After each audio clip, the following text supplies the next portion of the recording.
जय हिंद। अब हम प्रश्नावली 1.6 करने वाले हैं। उसमें आपको कुछ व्यवहारिक प्रश्न मिलेंगे जो समुच्चय से सॉल्व किए जा सकते हैं। तो उसमें आपको एक चीज़ समझनी है, तो यहाँ पे मैं उसको समझाता हूँ। जैसे कि अभी तक आपको पता था कि मान लो एक समुच्चय दिया गया ए, इसमें 1 2 3 सदस्य हैं। कोई समुच्चय है बी जिसमें 3 2 5 7 ये सदस्य हैं। और अगर हम ए सर्वनिष्ठ निकालें बी, ठीक है, सर्वनिष्ठ निकालना है मतलब उनके सदस्यों में जो उभयनिष्ठ है। तो इसमें देखो 1 2 3 है, इसमें 1 2 3 है क्या, ये 2 और 3, ये 3 और 2 है, यानी कि 2 और 3 इस तरीके से लिखते थे। अगर ए सम्मिलन बी होता था तो सम्मिलन में क्या करते थे, दोनों के सदस्यों को मिला लेते थे। तो मतलब हम पहले वाले का लिख लेते हैं 1 2 3, और फिर इसमें आते हैं 3 3 पहले लिख चुके हैं, 2 2 लिख चुके हैं, 5 और 7 ये चीज़ हमने कर चुके हैं। ठीक है, ये हमने पढ़ा है। अब यहाँ पे क्या करना है, यहाँ पे क्या बोल रहा है कि जैसे ये ए था तो ए में जितने सदस्य होते थे लिखा हुआ होता था, बट यहाँ पे आपको सीखने को मिलेगा ये एन ए लिखोगे और इसका मतलब होगा कि ए समुच्चय के अंदर कितने सदस्य हैं, सदस्यों की संख्या डायरेक्ट लिखोगे, ये पूरा नहीं लिखेंगे। एन ए मतलब इसमें 3 है। इसी तरीके से एन बी मतलब इनमें सदस्यों की संख्या कितनी है, 1 2 3 4, तो 4। ये नए वर्ड आप समझोगे। ठीक है, तो इसका मतलब समझ लिया। एन ए लिखा है मतलब ए समुच्चय के अंदर कितने सदस्य हैं, एन बी लिखा यानी कि बी समुच्चय के अंदर कितने सदस्य हैं। अब अगर एन ए इंटरसेक्शन या सर्वनिष्ठ बी लिखा है, ठीक है, इसका मतलब क्या है कि ए सर्वनिष्ठ बी के अंदर कितने सदस्य हैं, तो उनकी संख्या यानी कि 1 2 यानी कि 2 है। और इसी तरीके से ए यूनियन ए सम्मिलन बी, तो ए सम्मिलन बी अगर इस तरीके से लिखा गया है तो इसका मतलब कि ए सम्मिलन बी के अंदर जब इनका सम्मिलन निकाला जा रहा है तो वो जो समुच्चय बन रहा है उसमें सदस्यों की संख्या, तो यहाँ पे 1 2 3 4 5, तो ये 5 है, ये है। ठीक है, अब इन्हीं को मिला के एक नियम बनता है, वो क्या है कि एन सर्वनिष्ठ बी प्लस एन सम्मिलन बी बराबर होता है एन ए यानी कि ए समुच्चय के सदस्यों की संख्या एन बी बी समुच्चय के सदस्यों की संख्या के बराबर होता है। ये एक नियम है। ठीक है, इसको समझना। अब मैं इसको प्रूव भी यहाँ पे कर दे रहा हूँ। देखो n A intersection B, A सर्वनिष्ठ बी, ए सर्वनिष्ठ बी हमने निकाला था 2 आया था, ए सम्मिलन बी निकाला है हमने 5 आया है, और इधर एन ए की संख्या क्या है 3 है, और इधर क्या है 4 है। तो इसको और इसको सॉल्व करो तो ये हो गया 7, और इधर भी 4 3 7, तो ये नियम बिल्कुल सही है। तो ये नियम आपको समझ के रखना है बस। अब इसमें जैसे इधर कुछ निकालना होगा तो इसको उधर भेज देंगे, इधर भेज देंगे, ये तो आप समझते हो, ये समीकरण बन गया बेसिकली। तो जैसे भी प्रश्न आएंगे हम उसको सॉल्व करेंगे। ठीक है, तो इसमें यही है, ए सम्मिलन बी का सदस्यों की संख्या ए सर्वनिष्ठ बी का ए सम्मिलन बी के सदस्यों की संख्या का योग उनके बराबर होता है उन समुच्चय ए की संख्या समुच्चय ए बी के समुच्चयों की संख्या। ठीक है, समुच्चय बी के सदस्यों की संख्या या अवयव कह लो। क्लियर है यहाँ तक। अब हम आ जाते हैं प्रश्नावली पे। प्रश्नावली 1.6 का पहला प्रश्न है, यदि x और y दो ऐसे समुच्चय हैं कि nx, तो यहाँ पे जो जो चीज़ दी गई हम साथ साथ लिखते चलेंगे। nx है 17, ny है 23 तथा n सम्मिलन x सम्मिलन y,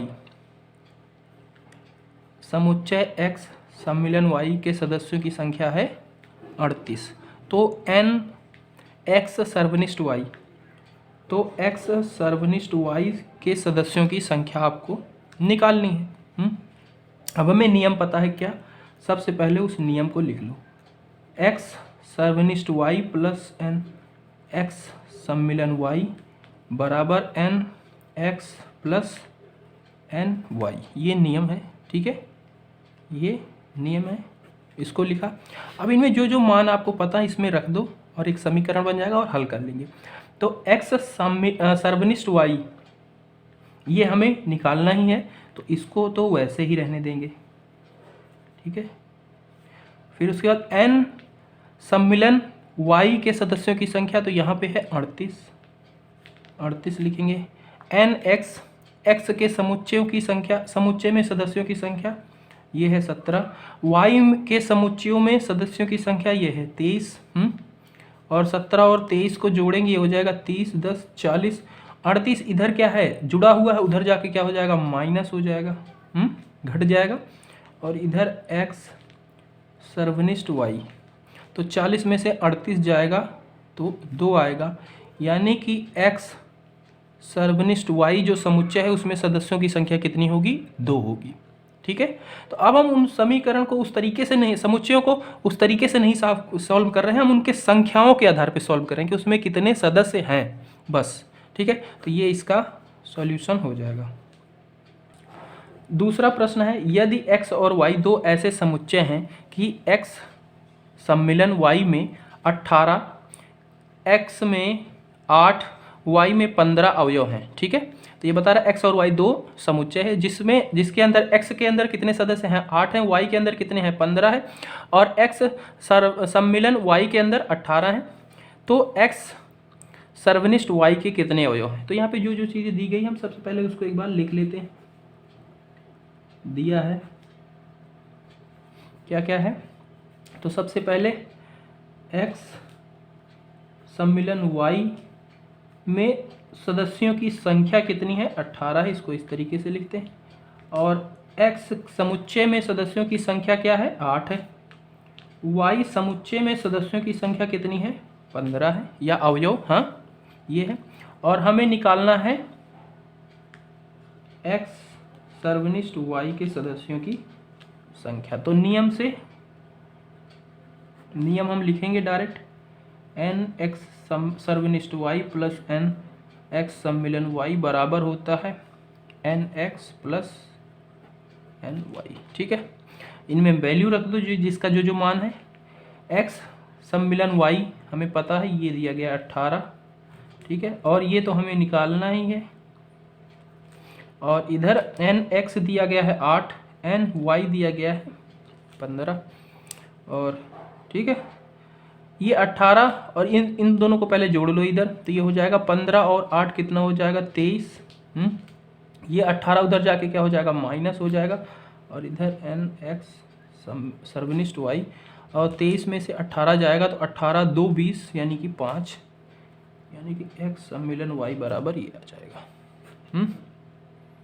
थर्ड है, 400 व्यक्तियों के समूह में 250 हिंदी और 200 अंग्रेजी बोल सकते हैं। 400 व्यक्तियों का संग्रह है जिसमें 250 क्या बोलते हैं, हिंदी बोलते हैं, 200 अंग्रेजी बोल सकते हैं। कितने व्यक्ति हिंदी तथा अंग्रेजी दोनों बोल सकते हैं, ठीक है। तो देखो ये कितने व्यक्ति दोनों बोल सकते हैं, इसका मतलब क्या है, दोनों किस चीज में होता था, सर्वनिष्ठ के अंदर दो समुच्चय दिए होते थे, तो उनमें जो दोनों समुच्चयों के अंदर अवयव होते थे उनको लिखते थे। तो वही है जो दोनों बोल सकते हैं, मतलब उनके अंदर सर्वनिष्ठ देखना है। तो हमें निकालना क्या है, ये यहाँ से पता चल रहा है, यानी कि सर्वनिष्ठ निकालना है, ठीक है। तो हम यहाँ पे मान लेते हैं, ठीक है। और कुल 40 हैं, यानी कि जो दो ये दिए गए हैं इनको हम मान लेते हैं। हिंदी कितने बोल रहे हैं, NH से, कि हिंदी बोलने वालों की सदस्यों की संख्या, या समूह है, ग्रुप है, मतलब व्यक्तियों की संख्या, तो ये कितने हैं 250 हैं। और अंग्रेजी वाले क्या हैं, इसको हम NE मान लेते हैं, ठीक है। अंग्रेजी ये है 200। कुल 40 व्यक्ति हैं, समूह में कितने हैं, कुल 40। दोनों में मिला के किसको लिखा जाता था, सम्मिलन में क्या करते थे, सब सदस्यों को मिला लेते थे, ठीक है। तो यानी कि इसका H और E का सम्मिलन है, ठीक है, वो कितना है 400 व्यक्तियों का, ठीक है। और हमें निकालना क्या है, जो दोनों बोलते हों, यानी कि H सर्वनिष्ठ, E निकालना है जो हमें दोनों बोलते हों। समझ में आया क्वेश्चन, बस नियम लगाओ। नियम है आपका NH सर्वनिष्ठ E प्लस NH सम्मिलन E बराबर NH प्लस NE, ठीक है। ये हमें निकालना ही है, तो इसको ऐसे ही रखने दो, रख दो, ठीक है। और इसका सम्मिलन है 400, ये हिंदी के हैं 250, ये हैं 200, 250 200 450, और ये 400 इधर प्लस है, उधर जाके क्या हो जाएगा, माइनस हो जाएगा। और जब 400 माइनस हो जाएगा तो ये 500 आ जाएगा, 450 में 400, हाँ HNB, और यही इसका सॉल्यूशन हो जाएगा। तो 50 व्यक्ति ऐसे हैं जो दोनों बोलते हैं, हिंदी और इंग्लिश दोनों बोलते हैं। यही है व्यवहारिक प्रश्न, ठीक है। इस टाइप से प्रश्न देखो, ये आपके व्यवहारिक प्रश्न हैं। तो ये इसी को बोला गया है समुच्चय के व्यवहारिक प्रश्नों का हल, इसमें हम कर रहे हैं, ठीक है। देखो, यदि S और T दो ऐसे समुच्चय हैं कि S में 21, T में 32 और S सर्वनिष्ठ T में 11 अवयव हैं हों, तो S सम्मिलन V में T में कितने अवयव होंगे। देखो, ये भी इसमें जो जो चीज़ें दी गई हैं, सबसे पहले उसको लिख लो। NS यानी कि S समुच्चय में सदस्यों की संख्या कितनी दी गई है, S में 21। T समुच्चय में सदस्यों की संख्या या अवयव कितने हैं, 32। और S सर्वनिष्ठ T में सदस्यों की संख्या क्या है, 11। और S सम्मिलन B T आपको निकालना है। नियम लगाओ, S सर्वनिष्ठ T, S सम्मिलन T, NS NT, ये चीज़ आपको निकालनी है, ठीक है। S सम्मिलन सर्वनिष्ठ T 11 दिया गया है, ये हमें निकालनी है। NS है 21, NT है 32, 21 और 32 जोड़ेंगे तो ये हो जाएगा 53। ये 11 इधर क्या है, प्लस में है, इधर जाके क्या हो जाएगा, माइनस हो जाएगा। NS T 53 में से 11 जाएगा 2, 42, यानी कि S सम्मिलन T क्या होंगे, 42। तो 42 सदस्य ऐसे हैं जो दोनों समुच्चयों के अवयव को मिलाने के बाद बन रहे हैं। उनमें कितने सदस्य बन रहे हैं, 42 अवयव या सदस्य, दोनों बात ठीक है। मैं बार बार सदस्य बोल रहा हूँ तो वो अवयव मतलब है, हाँ। ये आपका हो गया चौथा। छठा प्रश्न है, 70 व्यक्तियों के समूह में 37 कॉफ़ी और 52 चाय पसंद करते हैं और प्रत्येक व्यक्ति दोनों में से कम एक पेय पसंद करता है, तो कितने व्यक्ति कॉफ़ी और चाय दोनों पसंद करते हैं। तो देखो, यहाँ पे कॉफ़ी पसंद करने वालों की संख्या क्या है, तो इसको हम C से लिख लेते हैं, NC, ये है आपकी 37, ठीक है। T चाय यानी कि NT कितने हैं, 52 है, ठीक है। कुल व्यक्तियों का समूह कितना है, यानी कि C सम्मिलन T, ठीक है। मिलाने पे जो व्यक्तियों हैं उनकी संख्या क्या है, 70 है। और सब कम से कम एक चीज़ पसंद ही करते हैं, तो कितने व्यक्ति कॉफ़ी और चाय दोनों पसंद करते हैं। कॉफ़ी और चाय यानी कि इनका सर्वनिष्ठ कितने व्यक्ति हैं जो दोनों पसंद करते हैं, ये आपको निकालना है। बहुत ही आसान बन गया, बस नियम पे रखो, यानी कि NC सर्वनिष्ठ T, NC सम्मिलन T, NC NT, और इन पे यहाँ का इनका मान रखते जाओ, ये हमें निकालना ही है, ठीक है। और NC ये 70 हो गया, NC 37 हो गया, ये हो गया 52, 37 और 52 इनको जोड़ेंगे 7 8 9 5 3 8, और इधर 70 क्या है, प्लस में है, इधर जाके क्या हो जाएगा, माइनस हो जाएगा। NC सर्वनिष्ठ T 70 इधर घट जाएगा, 70 10 80 यानी कि 19, यानी कि NC सर्वनिष्ठ T बराबर आ जाएगा 19।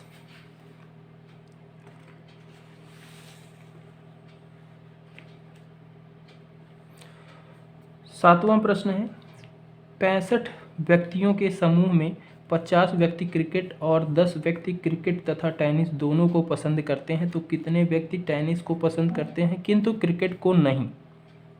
कितने व्यक्ति टेनिस को पसंद करते हैं, ठीक है। 65 व्यक्तियों का समूह है, ठीक है।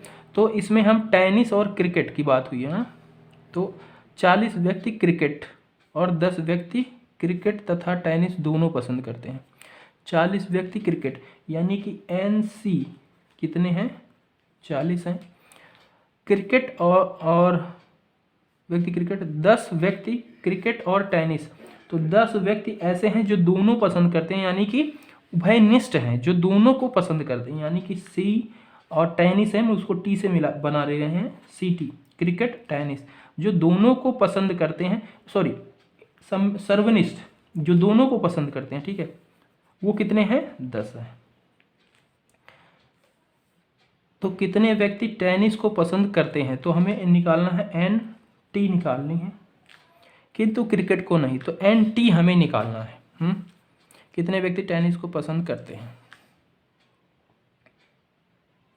तो यहाँ पे देखो 65 व्यक्तियों का समूह है, यानी कि कुल कितने व्यक्ति हैं? सी और टी को मिलाने पे कितने हैं, यानी कि सम्मिलन कितना है इनका? 65 का है। और ये सर्वनिष्ठ 10 है, एन टी हमें निकालना है, एन सी दिया गया है, ठीक है नियम। तो ये हो जाएगा एन सी सर्वनिष्ठी प्लस एन सी सम्मिलन टी बराबर n C plus n T, और इन पे मान रख देंगे। एन सी आपका है 40, एन टी हमें निकालना ही है। एन सर्वनिष्ठ सी सर्वनिष्ठ टी ये है 65, और सम्मिलन था, सर्वनिष्ठ क्या है? 10 है। इन दोनों को जोड़ो, ये हो जाएगा क्या? 75, 75 हो जाएगा, और ये 40, और इधर एन टी। इस 40 को इधर क्या हुआ है? प्लस में है, इधर आके क्या हो जाएगा? माइनस हो जाएगा। तो ये 75 में से 40 को घटा देंगे, ये एन टी हो जाएगा, और जब 40 चला जाएगा इसमें से तो कितना बचेगा? 35, यानी कि एन टी बराबर कितना आएगा? 35, ठीक है। ये इसका सॉल्यूशन हो जाएगा।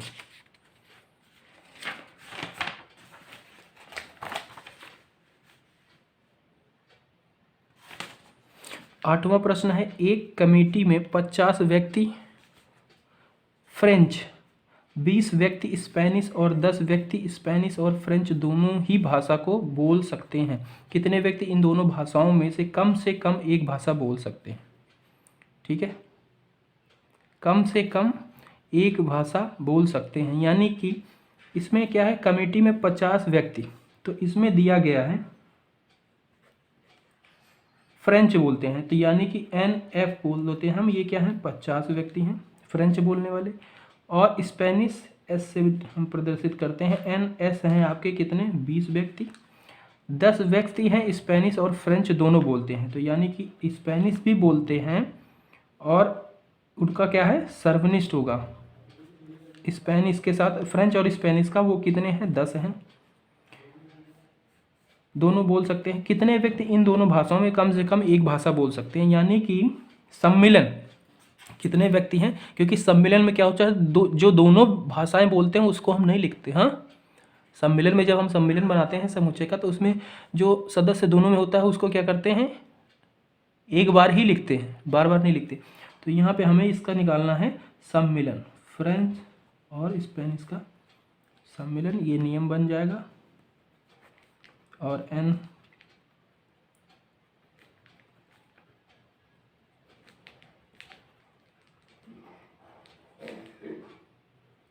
ठीक है, इनमें वैल्यू रख दो। ये है 50, ये है 20, ये है एफ, ये हमें निकालना ही है इनका सम्मिलन, और इनका सर्वनिष्ठ दिया गया है 10। ठीक है, इधर 50 और 20 70, ये 10 उधर जाएगा तो माइनस हो जाएगा, क्योंकि इधर प्लस में है, इधर जाके माइनस हो जाएगा। एन एफ 70 में से 10 गए, यानी कि 60।